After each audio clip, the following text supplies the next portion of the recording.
So we've learned how to create collections using maps, lists, and arrays.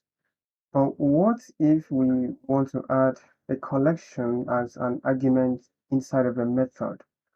So how do we do that? Let's say we want to greet multiple people simply using collections.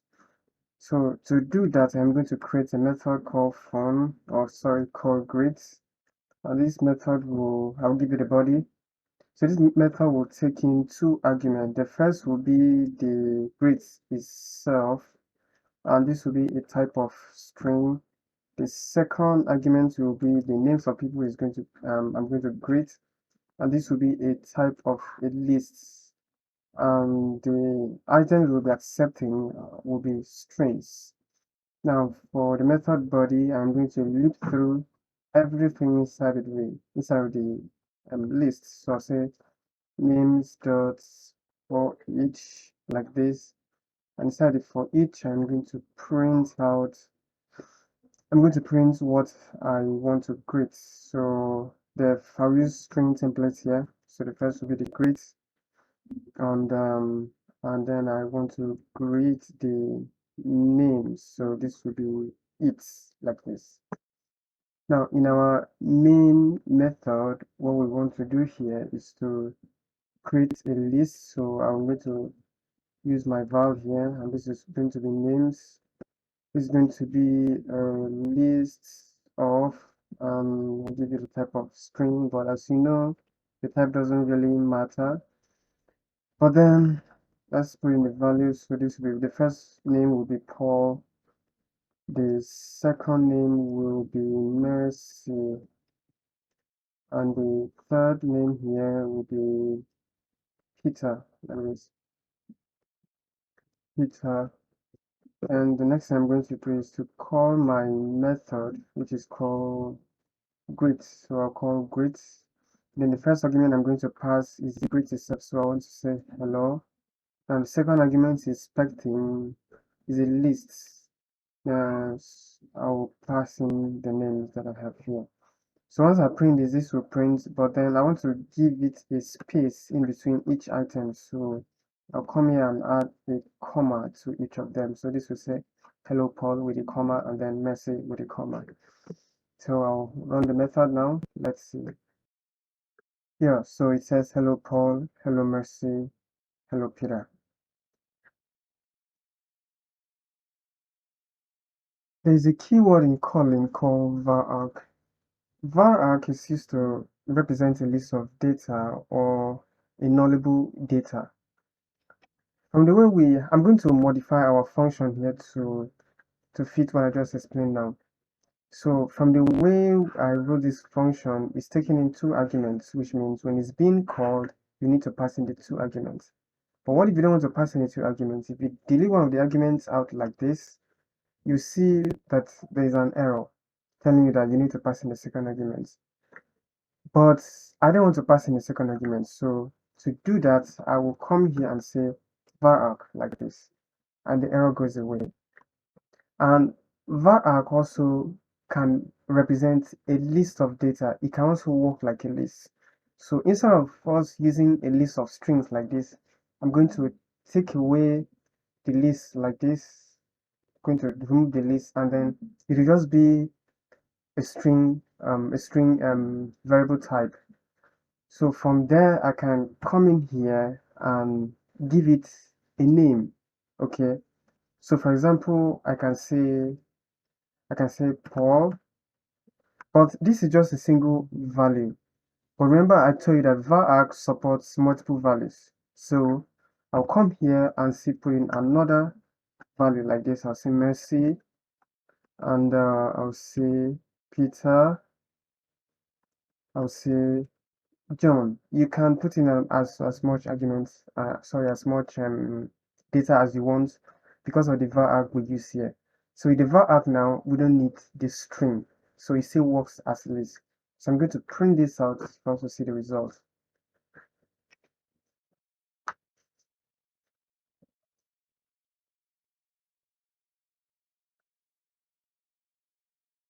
So as you can see, it says hello Paul, hello Mercy, It's joined together because we should have given it a space here, just a single space like this. But I'm sure you get the point. So it printed out and it worked.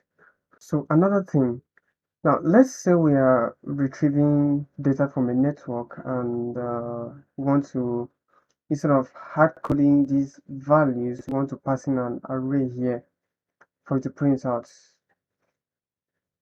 So I'm going to take away, to show that I'm going to take away these values that I've passed in here, and then I'm going to use our array, sorry, our list we have here, but I'm going to change this to an array.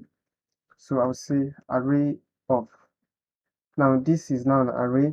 I'm going to pass in the names here and let's see if it's going to work. It didn't work. The reason why this didn't work is because in Kotlin there's something called a spread operator. So when using the vararg and passing in an array of that's coming from somewhere, we need to spread it.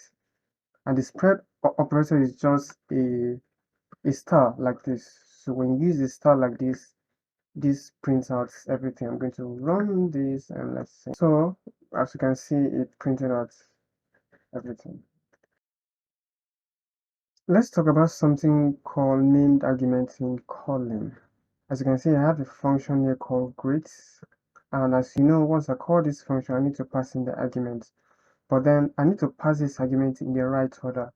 For example, if I take this name and put it in the place of hello, this will print my name first before the hello, which is not the right thing to do. So that is why the ID helped me in identifying the argument name when I created the function itself. So this is greeting and this is greeting, this is names and this is names. But then where name argument comes in is when you want to specifically tell it the order in which you want to give the value, or in the variable name itself when you created the function. So to do that, I will say greet equals to hello like this, and I'll say names equals to like this. But then I can also change the order in which this is being called. I'll cut this out from here, cut it, take it this way and pass it. And this will still print this in the order that I wanted, which means that hello should come first before init. Let's print it as answer. Yeah, so hello came in first and then init. Let's say I want to use just one argument like this. I'm gonna take this out. And if you notice, once I do that, there'll be an error here. This is telling me that I need to pass in two arguments, because as the function is currently written, both arguments are needed. So this is where default values comes in functions. So what I'm going to do here, I'm going to give this greet a default value. Now, default value works when you call the function and you don't actually pass in a value. So it will revert to the default value. I'm going to come here and give this greet a default value. So I will say hello, and then I'm going to also give this one a default value like this. So if you notice, once I'm going to write these functions in, I'm going to call it in two places. So I'm going to give this one a value now, and the other one was names. This is equal to food. Like, oh, sorry, this is supposed to be great. So great. Now I have the two values. Then I'm going to call the function again this time, but this time I'm not going to give it an argument. So the first one has an argument, the second one doesn't have an argument. I'm going to duplicate it again, but this time I'm only going to pass in just a single argument, and then I'm going to print this out and let's see the different options. As we can see, it's printed out, and we have the first thing that was printed out, which is food ini. And let's see, the greeting came first and then the name came second. So if this was to be printed, This will first of all print the greet. So the greet is who and the name is ini. So this is correct. Now the second one printed hello hood, which is this line here, which is this greet without argument. So let's see the function itself. This is hello hood, so this is hello hood and it works fine. The second one only printed uh the second one only printed hello hood, sorry, hello ini, and hello, and we have in here because we didn't give it a second argument, so we use the default value for the arguments and then did the one we provided. So this is working perfectly. Let's talk about classes in Kotlin. Before now, we've been working with just a single file called main.kt. So I'm going to create a new file or a new class by right-clicking on my source directory and going to new. Then I'll select Kotlin class or file. Then I'll make sure that the class is checked. Then I give my class a name. I'll call this fruits. Then click the enter button. My class currently has a body, but I'm going to go ahead and move the body out. So I'm now left with just the class keyword and the name of my class, which is called fruits. I'll go back to the source file, and then I need access to that class, so I have to instantiate it. For that, I'll start by using the var keyword, then I'll call this fruits. This will be equal to my fruit class, and then I'll finish it off with my parentheses. And the parentheses denotes that this class currently has a constructor. But then if you look into our class doesn't have any constructor. Why? In Kotlin, if your class currently has no values or no variables inside of it and it's basically not doing anything, there's no need to go ahead and give it a constructor. But then when you instantiate the class, Kotlin gives it a default constructor. But I'm going to go ahead and give this a primary constructor, so I'll type the word constructor. Now, if you notice, the constructor is grayed out. If I hover on this, it says remove empty primary constructor. This means that my constructor currently doesn't have any values inside of it or any variable. So there is no need to call the constructor keyword. So I'm going to take the constructor out of here again. But then if I should take the constructor word out, I'm still left with this. This still means that my class still currently has a constructor. But the constructor is still meaningless because it has nothing inside of it. So I'll go ahead and take it out. So, but then let's actually define a constructor and define some values inside of our class here. So I will go ahead and give this a constructor. Now inside of the constructor, I'm going to give this fruit some types of fruits. So I'll give this fruit 1, and this will be a type of string.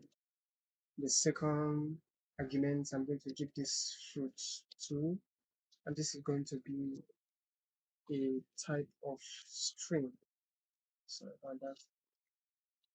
A type of string. And then I'm going to go ahead and give it a body. So once I go ahead and give it a body, I will have to initialize my variables. So I'll create the variables first. So I will call this fruit1. Oh, sorry, start with the val keyword. So val fruit1, and this will be a type of string like this. I'm going to duplicate that. I'm going to call this fruit2. So now I have my variables, but I'm getting errors. Let's hover on it and see what it says. It says property must be initialized of the abstract. So it wants me to initialize these variables inside this class. Now, one way I can do that is by using something called inits. So in Kotlin, the init block is basically used to initialize variables inside of a class. And a class can have multiple init blocks like this. And this will be executed based on the order they are defined. So for example, when this class runs, this init keywords runs first, this init keywords runs second, and this comes third. So I'm going to take those out, and then I'm going to just stick with one. So initialize my fruits, my variables inside of this int block. So I will say fruits one equal to fruits, and then this is supposed to be like this thing. So fruits one equal to fruits. I didn't name my variables properly. So that's so fruits one equals to fruits, and then fruits two will equal to fruit two. This should be equal to, this is fruit one and this is fruit two, so fruit two. So this is the fruit one. So fruit one equals to fruit one and fruit two equals to, sorry, underscore fruit one equals to fruit one underscore fruit two equals to fruit two.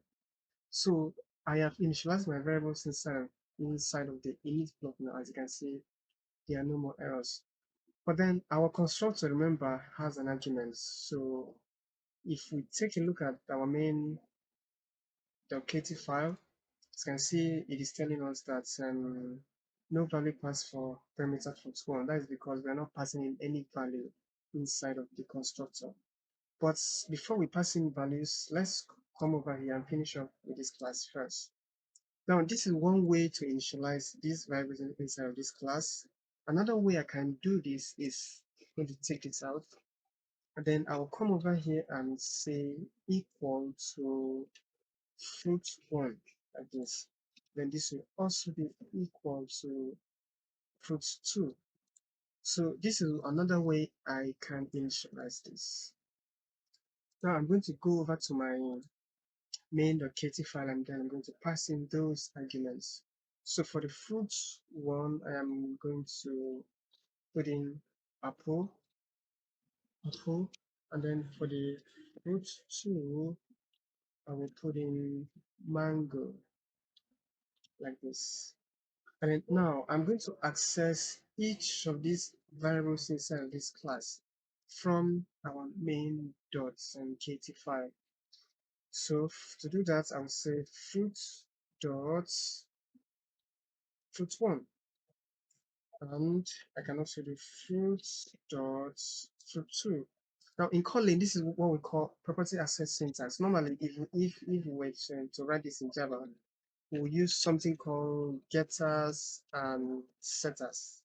Okay, but since this is Kotlin, we don't need that, so we can use the property access syntax.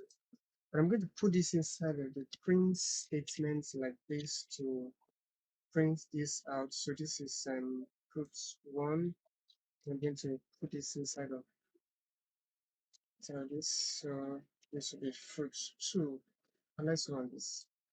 As you can see, it said apple and mango, which means we got access to the variables inside of the other class. It's one step further, so I will go to my fruit class and we can simplify this a little bit. I'll take away this variables creation and initialization here. Then I'm just going to name these fruits. I will fruits, and in here I'll just pass in val, and then I'll pass in var.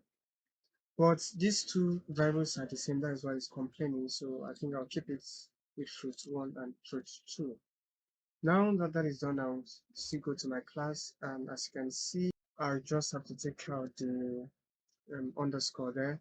As you can see, this still remains the same, nothing happens, and I can take away the class body also. And what if we want to call our constructor like this, or want to get a reference to the class, but then we don't want to put in any arguments? In the other class, we still want to supply arguments. So that is where secondary constructor comes in. Now I'm going to demonstrate this with code. So I'll give this class a body, then I will create a secondary constructor by calling the word constructor. Now after that, I'm going to put in my column, then I'm fulfilling with the word this. Now after this, I will now give this a constructor. But then I'll have to supply some default values here. So I will give this just empty strings like this, and then I'll give this the body. So we want to see when we call this class, which of this constructor is going to run when we call it. Remember, we have two constructors in this class now. This is the first constructor which has arguments.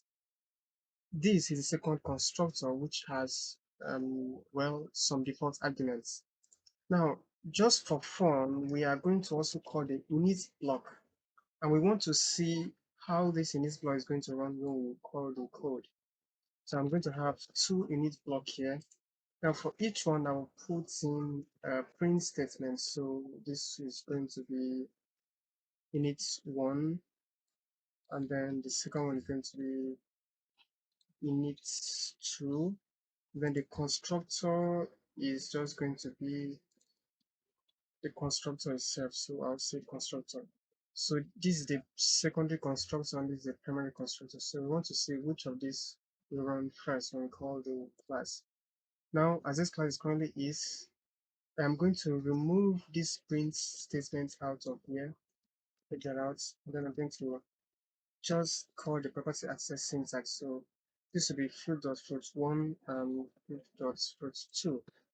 Let's run this and see what happens. Yeah, so the init one was called because the init one was written first, then the init2 got called second. And then this is still working with the primary constructor like this. That is why it didn't print out the secondary constructor, because the secondary constructor was not called in the code. So what I'm going to do now, remember the secondary constructor can take in something empty, can take in an empty argument. So what I'll come here and do, I will remove this out. Now once I remove this out, this constructor now falls to the secondary constructor. As you can see, this now becomes active. So my code is now making use of the secondary constructor now. Now, these values that I put here were just default values because you need to pass in something here according to the primary constructor. Anything the primary constructor took in is what the secondary constructor should also take in. But you can decide to keep it empty. That is what the secondary constructor is basically for. So when we ran this code the first time, we saw that the init one was printed first, init was printed first, and the secondary constructor was not printed out. Now let's run it again after we've deleted the stubs inside of the constructor. Let's run that. So there we have it. So the secondary constructor was now active and then got printed out here. Sometimes default secondary constructors are not always necessary because of default parameter values. We saw that in the previous videos with methods. So what I'm going to do now is to take all of this out, and then I'm going to give default values to this. Now this is going to be melon, and this is going to be apple, like this. So now that I have default parameter values, I don't need defaults, secondary constructors. And if I go over to my class, as you can see, everything still remains the same and no errors. To edit values in another class, let's say we want to change, for example, fruit1, we want to rename fruit1 from melon to, let's say, something mango. How do we do that? Now, if I should go over to my property access syntax and say fruit.fruit1 equal to, let's say, mango, this is going to give me an error.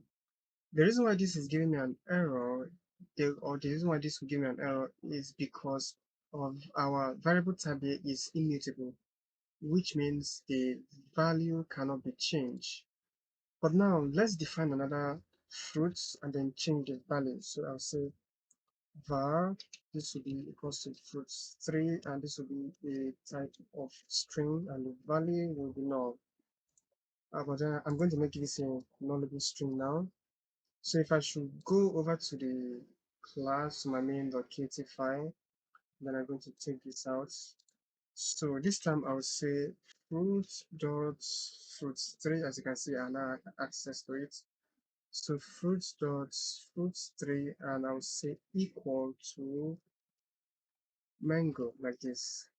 This works perfectly fine because my variable here is mutable, which means I can change the value at any time. In Java, this is basically known as getters and setters. Now, for our two property access syntax up here, Kotlin automatically generates only getters for it. So which means we can only get the value that it returns, but we cannot modify. But then in our frust3 here, Kotlin generated a setter, both a getter and a setter for us. That's why we were able to modify this code.